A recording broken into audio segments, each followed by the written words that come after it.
What happens when a morning television interview spirals completely out of control? When a guest crosses every line imaginable and refuses to back down?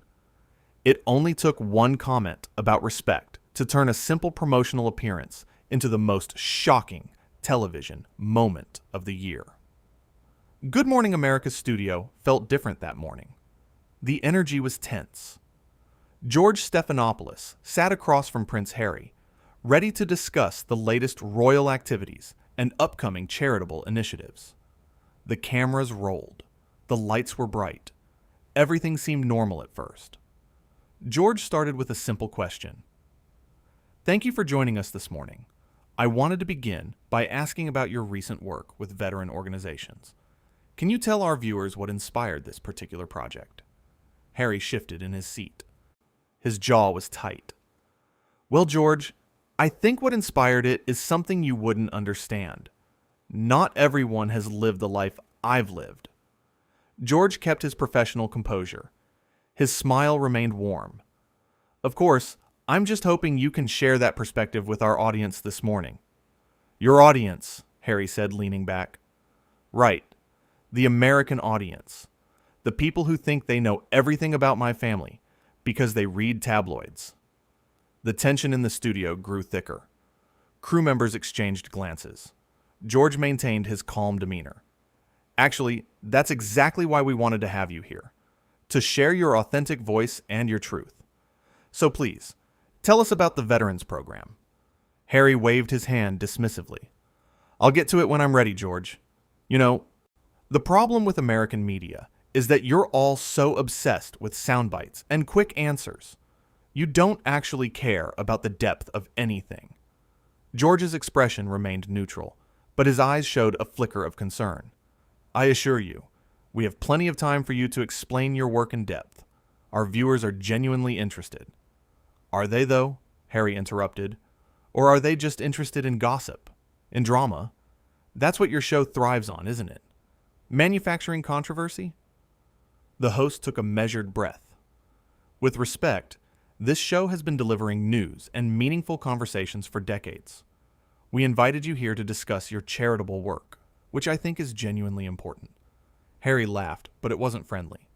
With respect. You keep saying that phrase. Do you know what real respect looks like, George? It's not what you're showing right now. George leaned forward slightly.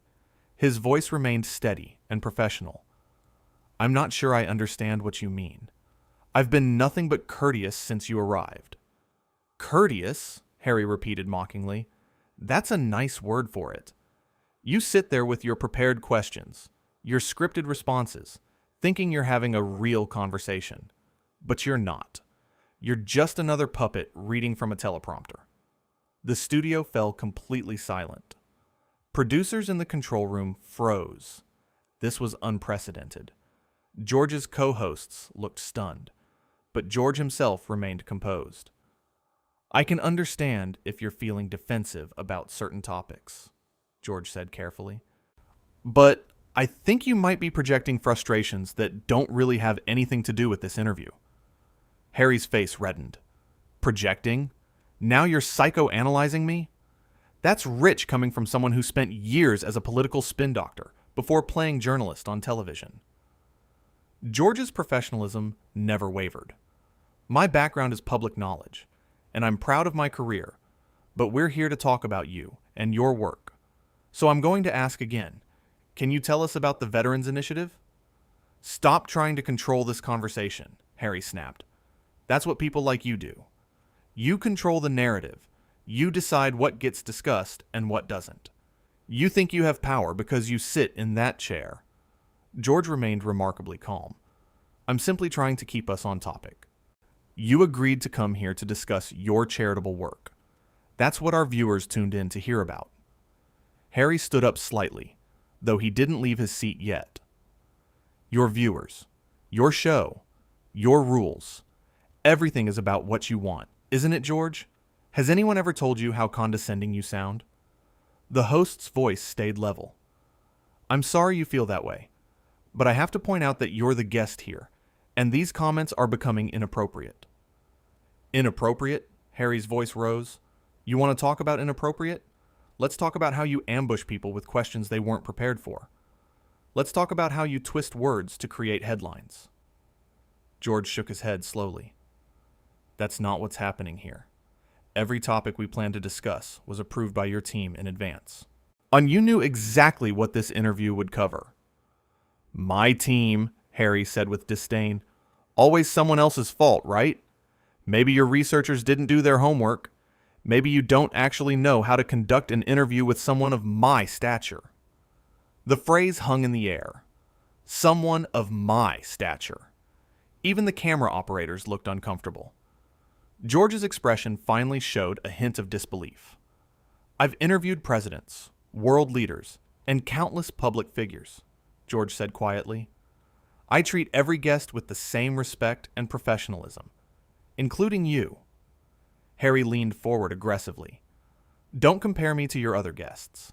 I'm not some politician trying to sell a book or some celebrity promoting a movie. I'm royalty, George. Do you understand what that means? George's voice remained steady but firm. In this studio, you're a guest who came to discuss charitable work. That's all. And right now, you're being disrespectful, not just to me, but to everyone working here and everyone watching at home. Disrespectful, Harry laughed bitterly. You have no idea what disrespect actually looks like. You sit in your comfortable chair, in your comfortable studio, with your comfortable life, and you judge people. You judge me. But what have you actually done? What have you actually sacrificed? The host's patience was clearly being tested, but his composure held. This isn't about me. This was supposed to be about your work, your message, your causes. But you've chosen to turn it into something else entirely. Harry's voice dripped with sarcasm. Oh, poor George. Did the guest not stick to your script? Did someone not play along with your carefully crafted segment? Maybe you're just not as good at this job as you think you are. George sat back in his chair. His face showed disappointment rather than anger. I've tried to give you every opportunity to share your message. I've been patient. I've been respectful. But this has gone beyond a difficult interview. This has become hostile. Hostile? Harry shot back. You think this is hostile? This is me being honest. This is me not playing your games. Maybe you're just not used to someone who doesn't need you or your platform. Then why did you agree to come here? George asked simply. The question seemed to catch Harry off guard for a moment. His face twisted. Because my team said it would be good publicity. Because apparently, I'm supposed to care what Americans think. Because I'm supposed to smile and nod and pretend that people like you are important. George's expression hardened slightly. People like me. You keep saying that. I'm not sure what you mean, but I think our viewers are getting a very clear picture of what's happening here. Harry stood up fully now, his microphone still attached. A clear picture? You want to give them a clear picture?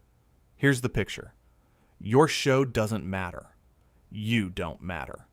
This whole charade of morning television doesn't matter. You're all just noise. The host remained seated, looking up at his standing guest. I think you should sit down. We can end this interview early if you'd like, but let's do it professionally. Professionally? Harry scoffed. There's that word again. You know what's not professional. George? Wasting my time. Having me come all the way here for this pathetic excuse for journalism. You're a joke. This show is a joke. George's voice became firmer. That's enough. You need to stop now. I'll stop when I'm ready to stop, Harry fired back. Who do you think you are to tell me what to do? You're nobody, George. You're just another face on television that people forget about the moment they change the channel. The studio crew looked at each other nervously. This had crossed every line. George stood up now too, matching Harry's stance. His voice remained controlled, but had an edge to it. I've been patient. I've been respectful. But you've insulted me. You've insulted my colleagues. And you've insulted this program. I think it's time for you to leave. Harry's eyes widened. Excuse me? Or you're asking me to leave? I'm telling you to leave, George said calmly. This interview is over. You're not welcome to continue behaving this way on our show. Harry laughed loudly, mockingly. You can't kick me out. Do you know who I am? George nodded slowly. I know exactly who you are. You're a guest who has completely disrespected everyone here. And yes, I can ask you to leave. This is our studio. This is unbelievable, Harry said, his voice rising even higher. You invite me here, and then you have the audacity to throw me out? This is going to be everywhere. Everyone is going to hear about how George Stephanopoulos treated me. The host crossed his arms. I'm comfortable with people knowing that I stood up to someone who was being abusive and disrespectful. Yeah, I think most people will understand. Harry pointed his finger at George. You're making a huge mistake. Do you understand the position I hold? The influence I have? I could destroy your career with one phone call. George's expression didn't change. Is that a threat? It's a promise, Harry said coldly. The host shook his head. Then I guess we'll see what happens. But right now, you need to remove your microphone and leave the set. We have a show to continue. Harry ripped off his microphone, yanking the wire. You're going to regret this, George. You and your little show are going to regret treating me this way. I don't think so, George replied quietly. I think I'm going to remember this as the day I stood up for my team and our viewers. Security will show you out. Harry looked around wildly as two security personnel approached from off-camera. This is absurd. You can't be serious. You're really doing this? George nodded. I am. Goodbye. You're pathetic, Harry spat. All of you. This entire country is pathetic. You worship celebrities, but you have no idea what real class looks like, what real importance looks like. The security team gently guided Harry toward the studio exit. He continued shouting as he moved. This is censorship! You're silencing me because I told the truth, because I called out your fake journalism. George turned to the camera, his expression calm and professional once again. We're going to take a quick break. When we come back, we'll continue with our planned programming. Harry's voice could still be heard in the background, getting fainter. You'll pay for this! All of you! This isn't over! The studio doors closed. The set fell silent except for the normal sounds of a television production. George sat back down in his chair, taking a deep breath. His co-hosts looked at him with expressions of support and disbelief. Are you okay? One of them asked quietly. George nodded. I'm fine. That was unfortunate, but necessary. A producer's voice came through his earpiece. The crew began resetting for the next segment. George straightened his papers and checked his appearance. Within seconds, his professional demeanor was completely restored. The commercial break ended. The show continued. George addressed the audience directly, his voice steady and measured. Welcome back. As you just witnessed, our interview with our scheduled guest ended abruptly. We always strive to have respectful and meaningful conversations on this program, but sometimes circumstances don't allow that to happen. We appreciate your understanding. He moved seamlessly into the next segment, as if nothing had happened. His professionalism was absolute. The show went on. The other planned stories were covered. Everything returned to normal. But in that studio, everyone knew they had witnessed something extraordinary. A guest had completely melted down on live television. A host had maintained his dignity and composure throughout an unprecedented attack. Lines had been crossed that couldn't be uncrossed. George had handled it with grace. He had given chance after chance for the conversation to return to normal. He had remained calm when insults were thrown at him, but he had protected his team and his program when things went too far. The interview that was supposed to be about charitable work and positive initiatives had become something else entirely. It had revealed character in ways that no prepared segment ever could. One person had shown restraint, professionalism, and strength. The other had shown arrogance, disrespect, and an inability to control his emotions. Every word had been captured, every moment recorded. The footage would speak for itself. The contrast between the two men couldn't have been clearer. One represented grace under pressure. The other represented entitlement and rage. George never raised his voice. He never matched the hostility directed at him. He simply stood firm on basic principles of respect and decency. When those boundaries were violated beyond repair, he made a decision and stood by it. The audience at home had watched it all unfold in real time. They had seen someone claim superiority while demonstrating nothing worthy of respect. They had seen someone maintain dignity while being personally attacked. They had witnessed a masterclass in how to handle an impossible situation. As the show continued, George's focus never wavered. He interviewed other guests with the same warmth and professionalism he had attempted to show earlier. He laughed at appropriate moments. He asked thoughtful questions. He did his job exactly as he always had. The contrast was stark. This was someone who understood that the show was bigger than any one moment, that the audience deserved better than drama for drama's sake, that professionalism meant maintaining standards even when others abandoned theirs. In the control room, producers were already dealing with the aftermath. Phone calls were being made. Statements were being prepared. But on the air, George continued, as if this was just another day. Because in many ways, it was. Difficult guests were part of the job. Handling them with grace was what separated good broadcasters from great ones. The other co-hosts supported him completely. Their questions and comments showed solidarity without belaboring the point. They acknowledged what happened and moved forward. The show's rhythm never broke. George's experience showed through in every moment following the confrontation. He knew that dwelling on it would only give it more power. He knew that the best response was to demonstrate exactly the kind of professionalism that had been lacking from his guest. Throughout the rest of the morning, viewers saw a host who was unshaken, who remained kind to his other guests, who treated his crew with respect, who did everything that his departed guest had failed to do. The message was clear without being stated. This was how you behaved in professional settings. This was how you treated people. This was what real class looked like. Not in titles or claims of importance, but in actions and choices when things got difficult. George had been tested in front of millions of people. He had faced personal attacks, professional criticism, and outright hostility. And he had passed that test with flying colors. Not by fighting back, but by maintaining standards. Not by escalating, but by setting boundaries.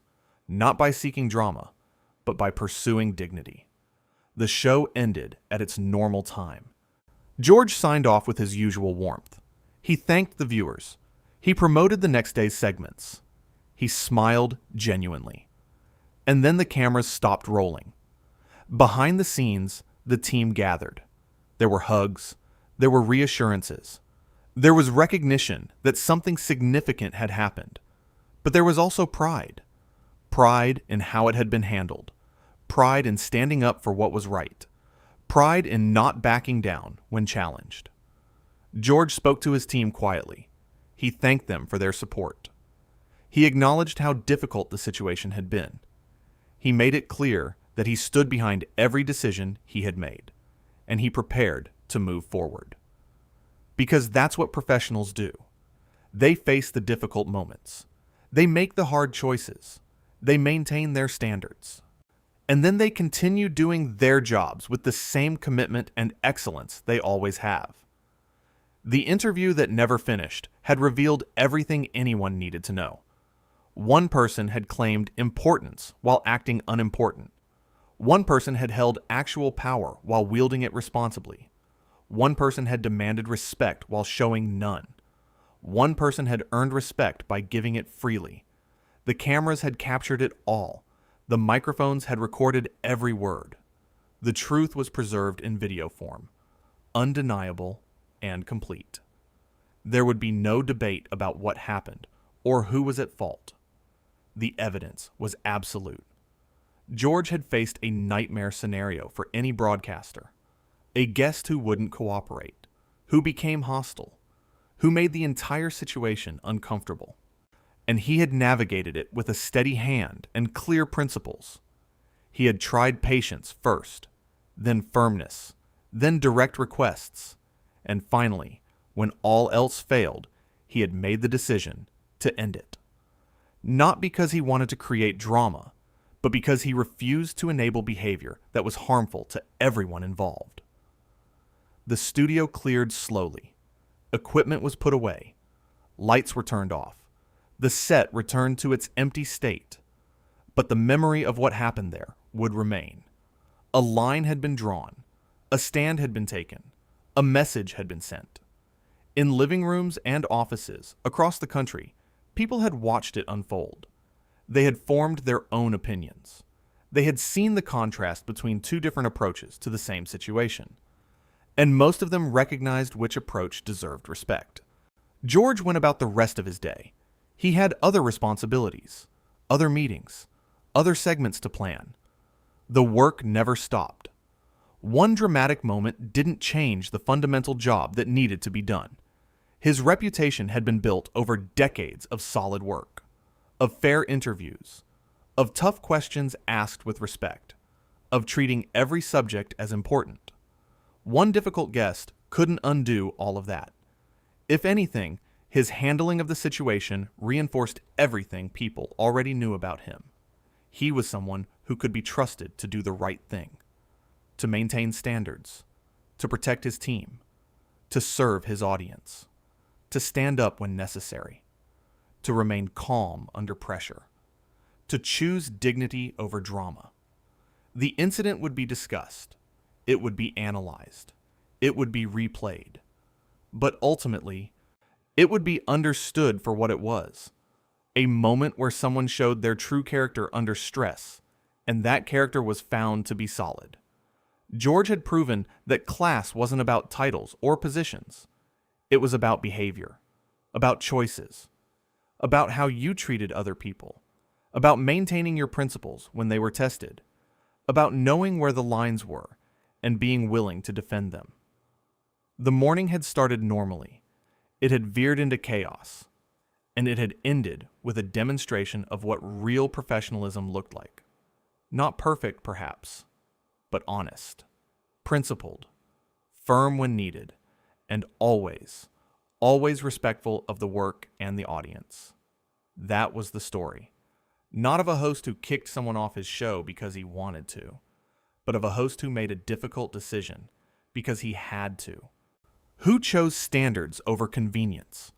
Who protected his program's integrity? Who showed that some behaviors simply wouldn't be tolerated, regardless of who was engaging in them? And in doing so, he had given a lesson that extended far beyond one morning's show segment, about dignity, about respect, about standing up for what's right, about not being bullied or intimidated, about maintaining your values when they're challenged, about knowing your worth and insisting that others recognize it too. The cameras had stopped rolling. The show had ended. But the impact of those 33 seconds when everything changed would last much longer. Because people remember moments of genuine character. They remember when someone stands up. They remember when someone does the hard thing for the right reasons. And George Stephanopoulos had done exactly that, and everyone who watched knew it.